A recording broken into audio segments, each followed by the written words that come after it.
London ভিত্তিক ভারত ভ্রমণকারী ভূমি চৌহান মাত্র 10 মিনিটের জন্য এয়ার ইন্ডিয়ার ফ্লাইট AI-17 চড়তে ব্যর্থ হন, যাকে কেবল একটি অলৌকিক ঘটনা হিসেবেই বর্ণনা করা যেতে পারে।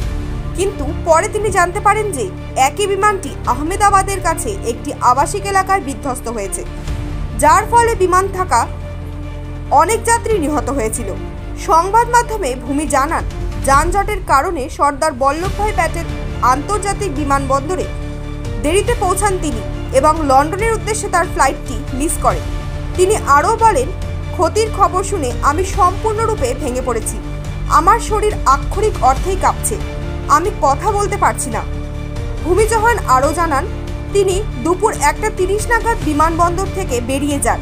মাত্র 8 মিনিট পরে বোয়িং 7878 ড্রিমলাইনারটি দুপুর 1:38 নাগাদ উড্ডয়ন করে এবং কয়েক মিনিট পরেই বিজে মেডিকেল কলেজের একটি হোস্টেলে আঘাত হানে, যেখানে বেশ কয়েকজন তরুণ ডাক্তার দুপুরের খাবার খাচ্ছিলেন বলে জানা গেছে। শুধুমাত্র 10 মিনিটের জন্য আমি ফ্লাইটে উঠতে পারিনি। আমি জানি না কিভাবে এটি ব্যাখ্যা করব। তিনি বলেন, আমার গণপতি বাপ্পা আমাকে বাঁচিয়েছেন।